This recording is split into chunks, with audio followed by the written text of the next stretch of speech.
Sejam muito bem-vindos a mais um episódio do nosso podcast Pode Chegar, diretamente aqui dos estúdios da Assembleia Legislativa, onde a gente trata semanalmente de vários assuntos que interessam ao povo aqui de São Paulo. E claro, sempre alinhando com algumas pautas do nosso mandato, e uma das pautas principais é a cannabis medicinal, a partir do nosso projeto de lei lá em 2018, que se transformou numa lei estadual, que hoje está em pleno vigor.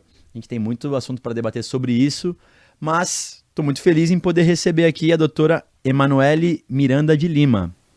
Seja muito bem-vinda. Obrigada, Caio. Obrigada a todos e obrigada por esse convite. Quero parabenizá-lo também por esse programa, porque acredito que através dessa informação de qualidade a gente consegue mudar a realidade do nosso país, né?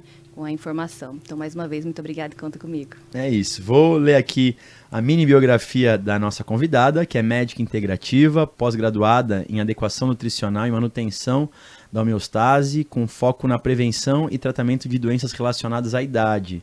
Também é bacharel em enfermagem, com certificação em medicina canabinoide pela HCFM USP, por meio de uma abordagem baseada em evidências científicas, possui formação complementar em terapia da reposição hormonal e em técnicas avançadas de aplicação de injetáveis, ampliando as possibilidades terapêuticas para tratamentos personalizados e integrativos. E é membro também ativa da Associação Pan-Americana de Medicina Canabinoide.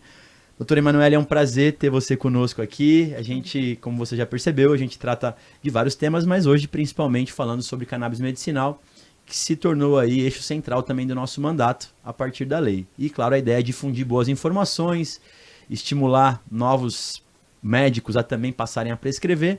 Mas antes eu queria entender um pouco da tua formação. Eu vi que você se formou em enfermagem e aí você me contou aqui nos bastidores que se formou fora do Brasil e depois passou pelo Revalida. Queria que você falasse um pouquinho sobre isso. Tá, obrigada. Bom, a medicina não foi a minha primeira paixão, foi a enfermagem. Só que já no decorrer do curso, no final do curso, eu entendi que estava muito limitado o poder de escolhas, de decisões saudáveis para os pacientes. E eu decidi fazer medicina. Na época, no meu estado, eu sou do Mato Grosso, então fica mais próximo da região da Bolívia. E por essa decisão de família mesmo, financeira, na época, os meus pais me deram um aval para fazer medicina lá. E quando eu retornei, teve sim esse processo do Revalida, que só por Deus mesmo, e muita dedicação, muitas horas de estudo, consegui passar nessa prova, que é uma prova que já de cara mexe com o seu emocional, com a ansiedade. Tem vários relatos de colegas que não conseguiram passar, mais de 7 anos, 10 anos, outros que infelizmente por conta da pressão da sociedade, da família, chegam até a tirar a vida. Então assim, pra ter uma ideia quanto é a pressão psicológica nessa prova. Porque talvez se ela fosse de uma forma mais justa, né, a gente teria outra visão, outro cenário. Mas, enfim, eu realizei essa prova e já no meio da faculdade de medicina, ainda no meio da faculdade de medicina, eu já tinha o olhar para medicina integrativa. Porque eu tinha minha avó e como uma referência de vários médicos que cuidavam dela, mas nenhum tratava, sabe? Então era cardiologista, gastro, ortopedista, um clínico geral para tratar de uma pessoa, mas ela vivia com queixas, ela vivia sendo internada, ela vivia assim com dor, porque o ortopedista prescrevia remédio para dor, mas machucava o estômago, enfim, era uma bagunça. E já no final da minha faculdade, fora do Brasil mesmo, a minha avó passou muito mal. Então, ela precisou ser internada, levada de emergência para o hospital. Foi feita uma cirurgia, uma laparotomia aberta, assim, exploratória, para entender o que estava acontecendo. Então, veja, de uma senhora que estava tratando infecção de urina, ela tinha, na verdade, um problema intestinal. O intestino colabou, grudou, rompeu e teve uma infecção, uma peritonite, que a gente chama, né? E ela passou por mais de 6, 7 cirurgias para tentar corrigir. E nisso eu vi já na medicina integrativa uma possibilidade de curar, sabe? De trazer a resposta da melhora da minha avó e trazer qualidade de vida para mim também. Porque era jovem, mas tinha dificuldade para perder peso, vivia com preguiça, vivia cansada, tomava anticoncepcional, tipo, tinha uma vida completamente oposta do que eu tenho hoje, sabe? Porque eu não tinha informação. Então, eu já saí da faculdade já com a garra, com a vontade de querer fazer algo melhor para minha avó, para a saúde dela e para minha, e vim para São Paulo para estudar a medicina integrativa, fazer alguns cursos. E aí, eu imagino que, claro, durante essa caminhada da medicina integrativa, te surgiu a cannabis medicinal ou foi antes ainda, já na faculdade? Olha que engraçado. Eu acho que todo mundo deve ter alguma experiência com a cannabis de forma recreativa, né? Então, coincidiu de que na minha família, meu irmão estava tendo essa experiência. E eu vim para São Paulo para fazer a pós. E na minha primeira aula de final de semana, eu sentei do lado de nada mais, nada menos que a Carol, que é a Carolina Nossetti. Ah, nossa parceira aqui também. Então, durante o meu início aqui em São Paulo, eu ainda era enfermeira, porque eu estava esperando o processo de revalida.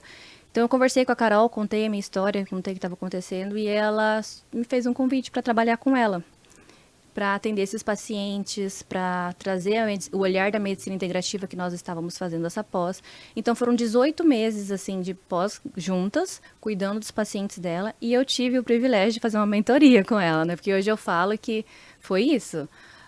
Infelizmente, depois eu precisei interromper esse trabalho para me dedicar aos estudos fora, né? Para a prova do Revalida, então... Nesse período você estava ainda enquanto enfermeira? Ainda enquanto enfermeira, ela. 18 meses. Então, eu entrei nessa pós como enfermeira para poder abrir a mente. Eu precisava abrir o horizonte e conheci a Carol. Então, junto a gente começou a trazer os viés, todas as indicações da medicina integrativa para os pacientes dela. E aí eu apaixonei pela cannabis, pelo que o sistema endocannabinoide e o que os fitocannabinoides fazem com a vida dos pacientes e dos familiares. Então, era chocante o resultado e foi onde eu pude levar essa informação para minha família e para dizer que não se trata de uma droga, se trata de uma medicina, de uma planta medicinal, que o que diferencia é sempre a intenção. Então, é a intenção de quem busca ela, para qual é a intenção. E foi graças a esse conhecimento que os meus pais abriram a mente e viram o que o meu irmão passava naquela época, não como uma dependência, sabe? Mas mais como uma forma de chamar atenção. E logo depois a gente conseguiu resolver, passar por cima dessas situações. Então, foi mais ou menos esse cenário. Perfeito. Que escola boa que você teve. A Carolina Não é? Nossetti é uma grande parceira nossa, inclusive... A gente tem aqui na frente parlamentar um conselho deliberativo que define projetos que serão agraciados com recursos do orçamento do Estado. E a Carol Nossetti, ela é responsável pela decisão, é uma das pessoas que é responsável por isso. Então, um beijo aí para a Carol Nossetti, que é uma queridona. Eu também, sou grata por ela muito. Estamos aqui com a pupila, então, da Nossetti. E hoje, atualmente, Emanuele, para quais doenças, principalmente, você acolhe esses pacientes? Quais são as principais características dos teus pacientes?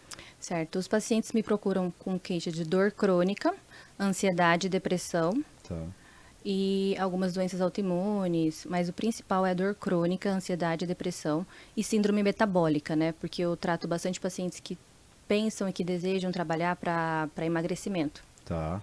Então, hoje esse é o meu público maior. E nesses três, bom, dor crônica a gente conhece bastante o poder analgésico da cannabis. Queria que se você pudesse falar um pouquinho de como a cannabis atua nessas duas, na ansiedade, que é uma questão que acho que pós-pandemia também, as pessoas ficaram mais ansiosas, mais depressivas algumas, e na questão metabólica. Eu conversei com uma médica apenas até hoje que falou bastante do poder da cannabis em auxiliar no emagrecimento. Sim, a doutora Paula, Ela né? mesmo, doutora a Paula Vinha. Queria que você pudesse falar um pouco também sobre isso. Bom, dentro da dor crônica, não sei se você já faz essa associação, o paciente que tem dor crônica, ele é ansioso e ele é deprimido. Então, a analogia que eu posso trazer é que o CBD, ele neutraliza os comandos, os impulsos nervosos. Então, ele não tem a capacidade de ser psicotrópico, mas ele tem a capacidade de modular os impulsos. Então, o paciente que é muito ansioso, ele está geralmente preocupado, ou ele está com muita dor, ou ele tem alguma ferida que não consegue resolver. Então, eu trato isso de uma forma mais ampla. Então, o canabidiol dá para ele a percepção de que ele precisa resolver um problema, tá? Então, a cannabis, ela atua no sistema nervoso fazendo eu explico assim, ele freia os impulsos. Então, ele atua diminuindo aquela explosão. Então, imagina na epilepsia, há um curto-circuito, certo? Sim. Então, quando eu coloco fitocannabinoides, específico CBD, ele meio que alinha essa condução e aí os impulsos que eu tenho, da mesma forma, os mesmos estresses, eles já não são tão explosivos, porque agora eu tenho um veículo de condução mais alinhado, plano, porque ele tem a capacidade de responder nos receptores e de frear os receptores pós-sinápticos. Então, ele modula essa impulsividade. Eu falo que pacientes meus, eles começam a entender a resposta como uma plenitude. Então, existe o mundo pegando fogo, não mudou nada no meio, na rotina, mas ele começa a encarar de forma diferente. Porque agora ele tem neurotransmissores de alegria, de prazer, ele não fica mais deprimido, consigo controlar inclusive os níveis de cortisol. Então o CBD ele age modulando essa ansiedade justamente porque ele equilibra, ele faz a homeostase, que a gente chama. E os teus pacientes atualmente, quando vão atrás de você, já é porque sabem que você faz essa prescrição ou você apresenta ao longo da jornada com eles e como é que tem sido para eles também a possibilidade de ter o tratamento com cannabis? Atualmente, os que vêm já sabem que eu trabalho com cannabis. Tá. E como eu também trabalho com longevidade, alguns ainda chegam e não sabem. Mas a maioria, doutor, eu quero tratamento com canabidiol para dor, para ansiedade, para depressão, quero porque eu estou fazendo esporte, estou com dor. Enfim, então eu explico, eu entendo o que eles querem, que é o CBD, que é o produto full espectro que seja. Mas na minha prática, eu entendo que a cannabis ela não é a primeira entrada, não é a primeira alternativa. Na medicina integrativa, a gente tem que limpar o terreno biológico. Imagina, eu tenho que limpar os receptores CB1 e CB2. Tenho que limpar todos os receptores do meu organismo para que esses fitocannabinoides respondam a médio e longo prazo da mesma forma. Sim, sim. E aí, quando você fala, por exemplo, para esses que são mais idosos atualmente, ainda tem resistência ou eles são bastante tranquilos ao receber essa informação e esse tipo de terapia? Por incrível que pareça, eles já vêm tranquilos. Eles já vêm porque os filhos já falaram e porque eles estão cansados, frustrados de tanta medicação que eles tomam e não tem resultado. E efeito colateral também. Muito efeito colateral, porque ficam apáticos, o intestino fica ruim, não tem uma boa digestão e perdem realmente a alegria de viver. Recentemente eu atendi uma senhora que ela veio por questões de dor crônica, insônia, ela toma mais de 10 medicamentos. Nossa. E a ansiedade voltada para a expectativa. Ela me falou justamente, como vários já falaram, essa é minha última esperança. Porque a filha, uma conhecida dela estava tomando cannabis, ela é do ABC, essa paciente. E ela acha que ela também pode ser beneficiada, porque a conhecida estava tomando e a dor crônica dela mudou. Bom, os resultados imagino que na sua grande maioria são bastante positivos. Eu acompanho um pouco do seu dia a dia no seu Instagram. Importante também quem quiser conhecer o Dr. Emanuele. E aí eu queria que você falasse um pouco pra gente sobre um método de tratamento que você desenvolveu, né? Que é o AMICE. Verdade. Queria que você pudesse falar um pouco assim no que ele consiste e o quanto que eventualmente a cannabis pode ser um aliado desse processo. Desde lá que eu trabalhei com a Carol, a gente via que a necessidade de implementar mudanças de hábito era a primeira coisa antes de fazer qualquer tratamento no paciente. E como é que eu ia falar para um paciente, principalmente um idoso, que ele tinha que mudar a alimentação, que ele tinha que fazer atividade física, que ele tinha que trabalhar a espiritualidade, que ele tinha que fazer uso de suplementos? Para ele é muita mudança. E para qualquer pessoa hoje, né, a mudança de hábito se torna um pouco difícil e um empecilho.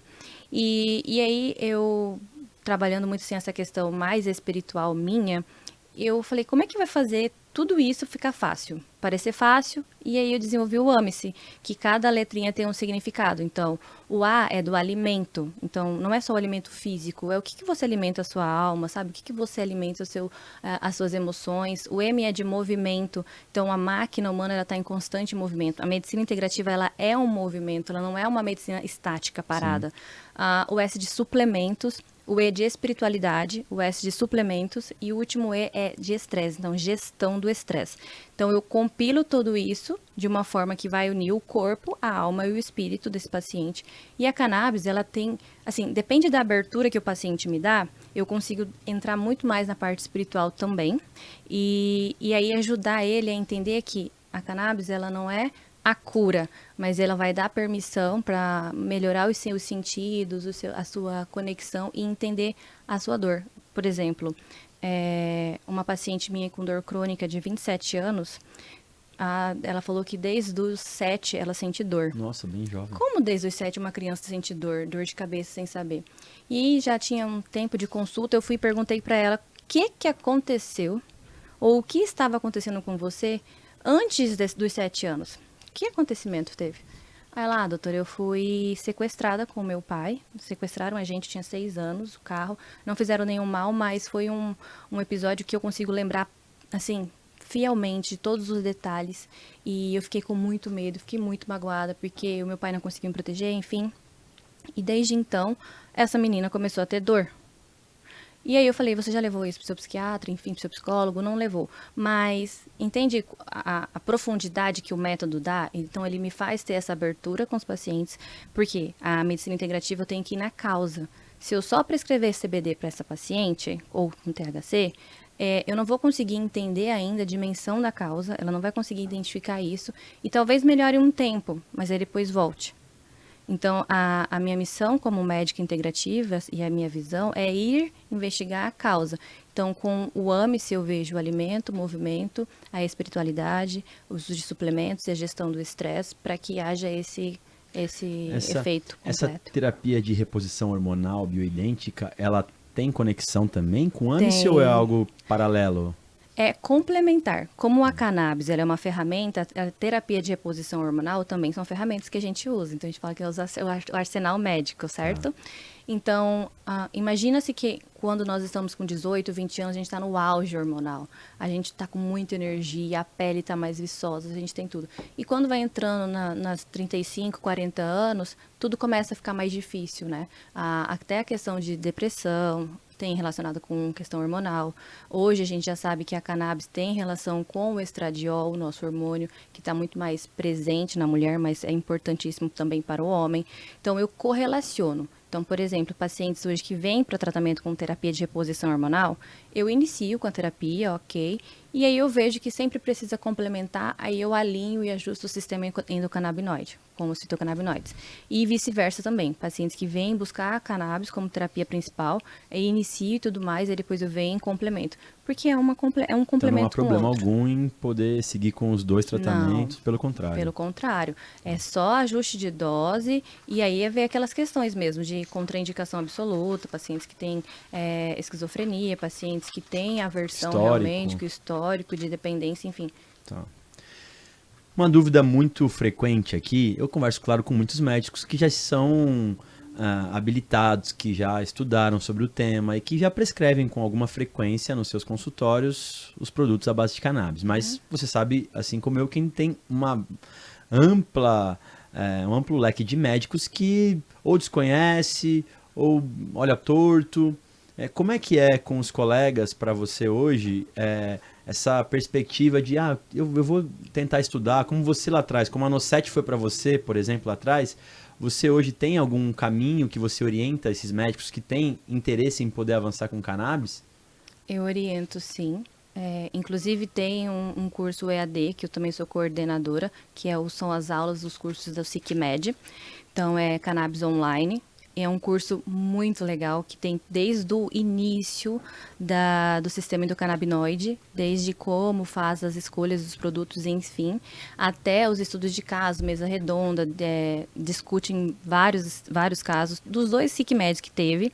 Então, tem aulas internacionais. Eu sempre trago essa oportunidade, mas eu também me ofereço, tá? Eu me ofereço a ajudar, a tirar dúvida, assim como a Carol, ela foi um livro aberto nessa questão de cannabis. Eu acho que conhecimento a gente não fecha, a gente não nega, a gente explica. Então, até meus pacientes eu falo, doutora, mas o meu médico é contra. Eu recebo muito isso. Aí chamam, agendam a consulta, falam para o médico deles, depois eles desistem porque os médicos falaram que não tem evidência, que não quer que faça. Imagina. Eu falei, médico não é Deus? A gente está aqui para aprender, para estudar e para trazer as opções para o paciente. O paciente, ele decide. A gente mostra as opções, as possibilidades. Então, hoje eu e a Emanuela, inclusive, se algum médico tiver interesse de bater um papo, de conversar, de que está com dificuldade, eu ensino, eu ajudo, eu participo, eu gosto de cuidar, de ver o resultado para o paciente e para esses médicos. E o teu sentimento é que essa é uma terapia que tem evoluído bastante também no universo dos médicos ou que ainda encontra muitas resistências? Ainda encontra resistências. Ainda encontra resistências, ainda encontra médicos que olham assim com o olho torto. Mas eu não ligo, sabe? Eu vejo mesmo a questão dos resultados. Não discuto, não sou uma pessoa de ficar discutindo, de querer provar, entrando em debates. Não. Eu resolvo os meus pacientes que procuram. Agora, os médicos que vêm, aí sim.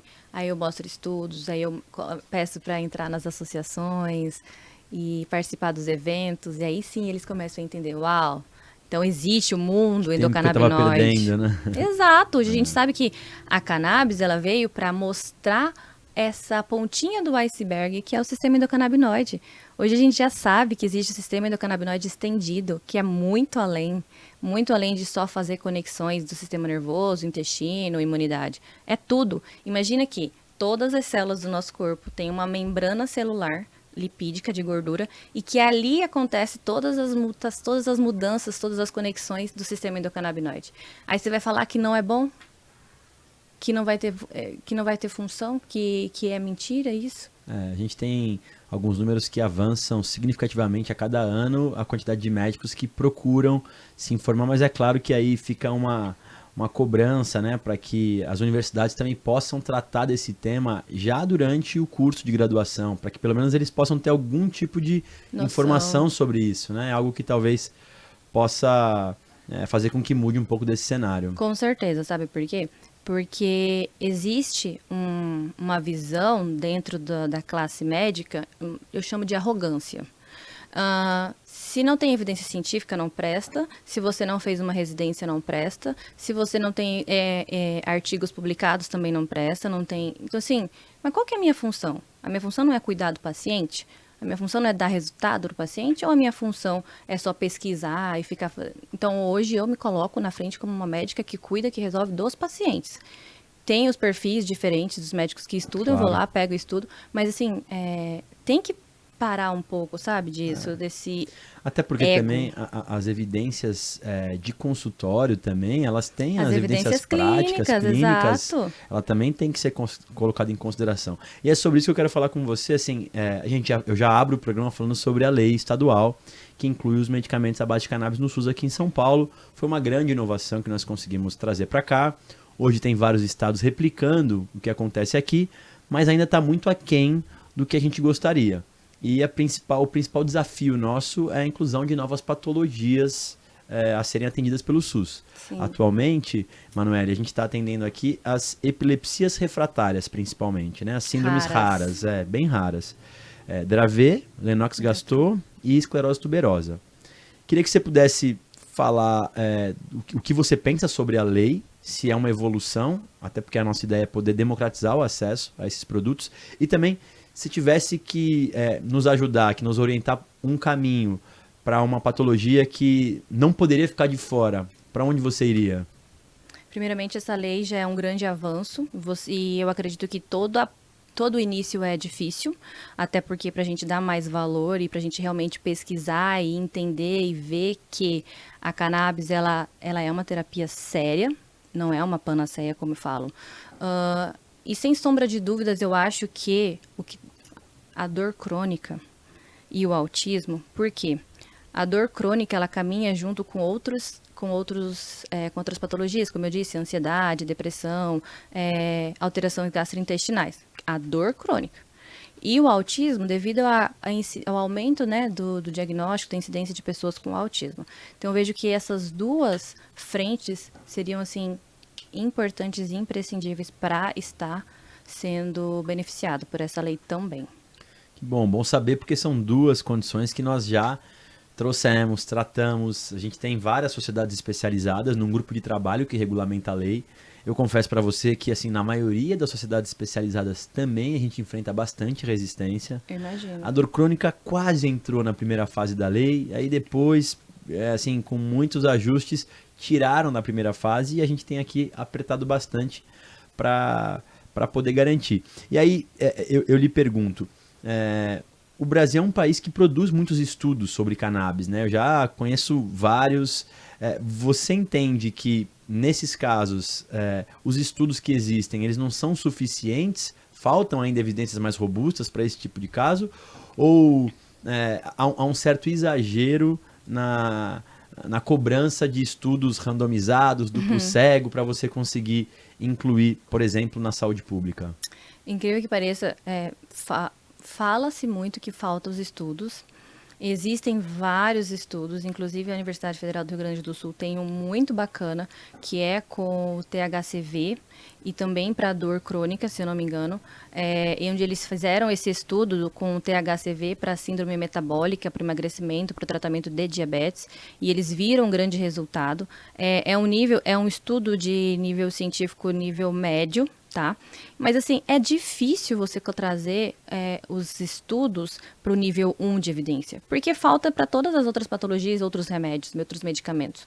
Mas existem sim bons estudos que têm resultado, que têm a resposta clínica. Então, eu acho que falta boa vontade e interesse. A partir do momento que for interesse dos nossos colegas lá no parlamento, ou seja, onde for para estiver votando, que eles vão ser talvez ou alguém da família que precise. Isso que eu ia falar, sabe, Manuele? A hora que o calo bater ali. Linha, Sabe que assim, aqui na Assembleia não foi diferente. Eu tive muita dificuldade em aprovar, tanto que o projeto de lei é de 2019 e eu só consegui aprovar em 2022, com muito esforço. E eu passei a ter um pouco mais de chance de aprovar quando colegas da casa passaram a ter casos em casa, ou na família, ou próximo. Então, assim, eu acrescentaria também uma palavra que é empatia, né? Você tem empatia pela vida do outro, independente de ser alguém que você conheça. E eu penso que quem está na vida pública tem essa missão, principalmente, porque, por vezes, infelizmente, essas pessoas não poderão esperar mais 5 anos para um estudo randomizado, duplo cego, ser concluído e ter uma evidência que já está tão notória. Exato. Né, na prática médica. E além do que, se ainda tivesse algum medicamento substituindo a cannabis, mas infelizmente não tem. A gente tem autistas que são agressivos, que às vezes se automutilam, inclusive, e a mãe não encontra mais ferramentas. Então é bom ouvir uma voz de alguém que também concorda que a gente também tem que ter empatia, para além das questões mais técnicas de estudos. E ter segurança, gente, porque é uma medicação, a gente pode até pensar que é um fitoterápico, dependendo da dose. Então, conforme você vai aumentando a dose, ele vai ficando um pouco mais potente, vai mudando as ações. E perder o medo, sabe? Colocar o seu paciente, fazer um estudo com seus próprios pacientes. Inclusive, isso é uma das minhas metas, entender e copilar e trazer o resultado dos meus pacientes para serem publicados, para serem discutidos. A forma como a gente aborda, a forma como a terapia funciona para um e não funciona para o outro, né? Por que se o sistema endocannabinoide está ali igual para todos? Então, acho que isso também é um diferencial. A parte de não só educar os pacientes, mas educar os médicos a como fazer o sistema endocannabinoide funcionar, como ele aplicar e a não ter medo, gente. A gente está aqui para tirar as dúvidas realmente, para contar os casos. Sabe o que me falam muito também? A gente já está chegando no final do bate-papo, mas assim, que também dá muito trabalho a prescrição com cannabis, justamente por isso. Não é uma receita pronta, né? Como uma receita de bolo. Você precisa tratar cada caso e aí, por vezes, isso acaba criando uma relação entre o paciente e o médico que alguns gostam e alguns também preferem, assim, manter uma certa distância, porque isso dá trabalho, é contato, é telefone, manda informação atualizada quase que diariamente. É verdade. Você acha que isso também, assim, dá trabalho, você trabalhar com cannabis medicinal? Então, vai do perfil do médico. Tem médicos que realmente quer que você venha aqui, faz sua consulta, sua receita e volta daqui 30, 60 dias. A cannabis, ela precisa, assim, de ter um monitoramento, uns ajustes semanal, a cada 15 dias. Então, você precisa ter pelo menos uma secretária, alguém, uma psicóloga, alguém do seu time para ajudar a cuidar desse paciente. Então, por exemplo, eu gosto, é meu perfil, mas tem médicos que não. Mas aí, ao invés de eu proibir se eu não gosto, eu indico, entende? Eu indico para outro colega, para outro especialista que consegue prescrever os fitocannabinoides. Porque dá trabalho nesse quesito de achar a dose ideal. E, às vezes, Perfeito. até de encontrar o produto na concentração, no valor. Então, os Perfeito. pacientes têm essa questão do valor financeiro, mas eu gosto, então... Eu sempre faço uma pergunta final para todo mundo que vem aqui, sejam médicos, pacientes. Eu conversei recentemente aí com pesquisadores também, para que ele pudesse analisar um panorama daqui 5 anos. Qual a perspectiva dele em relação a cannabis? O que você imagina? Não sei se você acompanha um pouco da discussão nacional. O Brasil tem alguns meses para poder apresentar uma regulamentação sobre o cultivo do cânhamo aqui, que tem um perfil mais para CBD isolado, mas que também é um avanço, ao meu ver, importante. Queria que você pudesse falar as suas perspectivas de hoje, 5 anos para frente. O que você imagina, idealiza que é possível com relação a esse tema?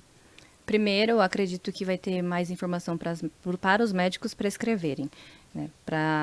E depois, o preço, a partir do momento que eu vejo que daqui 5 anos, o nosso cenário vai estar assim, vai estar começando já o próprio cultivo, Sim. mas eu ainda acredito que vai levar um tempo para regulamentar essa questão dos valores, mas eu já vou ter facilidade de acesso, preços mais justos, e eu imagino que 5 anos aqui, ó, a gente já está tendo bastante procura de médicos pelo entendimento da prescrição dos fitocannabinoides.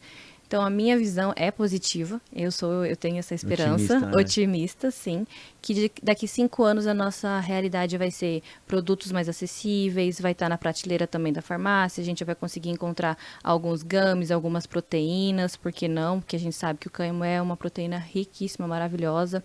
Então, essa é a minha esperança, minha expectativa, assim, daqui 5 anos. Eu também estou bem esperançoso. Aliás, esse ano é um ano muito decisivo para a questão...